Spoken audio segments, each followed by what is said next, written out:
In 1995, a hiker vanishes in the remote mountains of Oregon, fueling rumors of a deadly virus linked to the region's wildlife.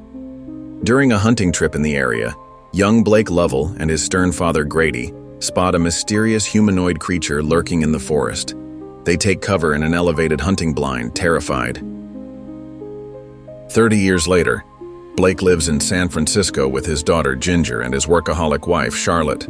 Like his now estranged father, he struggles with his temper, straining his marriage.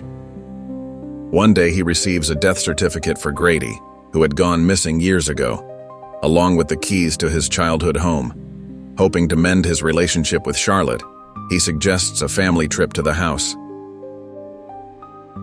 Seeking directions, they cross paths with a local named Derek, who leads them into the mountains as the sun sets. Before they reach the house, a monstrous creature attacks, driving them off the road.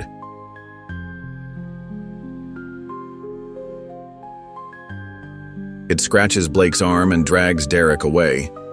Injured and panicked, Blake rushes his family to the house, starts the generator, and barricades the doors.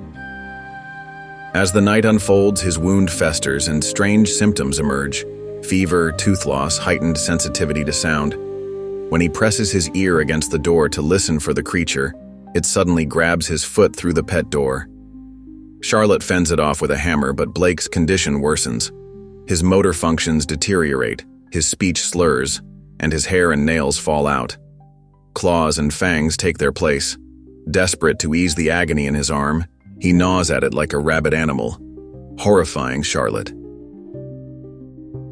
Spotting an old truck outside, she jump-starts it, but before they can escape, the creature smashes the windshield. Forced to flee, the family scrambles onto the greenhouse roof. Blake, now barely human, signals Charlotte to take Ginger and run while he lures the monster away. Minutes later, a limping, grotesquely deformed Blake returns.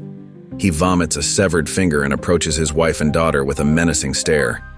Realizing he's becoming a threat, he prepares to leave, until the creature finds its way inside and attacks.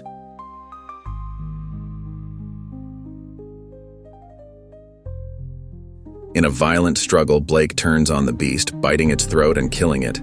As the body collapses, he notices a familiar tattoo on its arm. Horror dawns. He has just killed his own infected father. Overcome with despair, Blake stumbles outside as the final stages of his transformation take hold. Unable to fight the monstrous instincts consuming him, he turns on his family. Charlotte and Ginger run to a nearby barn, but he claws his way in, using his newfound night vision to stalk them in the dark. Charlotte's trap, a bear trap, snaps around his foot. Undeterred, he chews it off and keeps coming. Fleeing into the forest, Charlotte and Ginger hide in a hunting blind as dawn breaks. Blake finds them, climbing up as his last shreds of humanity flicker in his pained eyes. He silently begs for an end. Charlotte raises the rifle. They share one final, sorrowful look. Then she pulls the trigger. They console Blake as he dies before stepping out of the forest, their gaze settling on the breathtaking valley he once described seeing with his father as a child.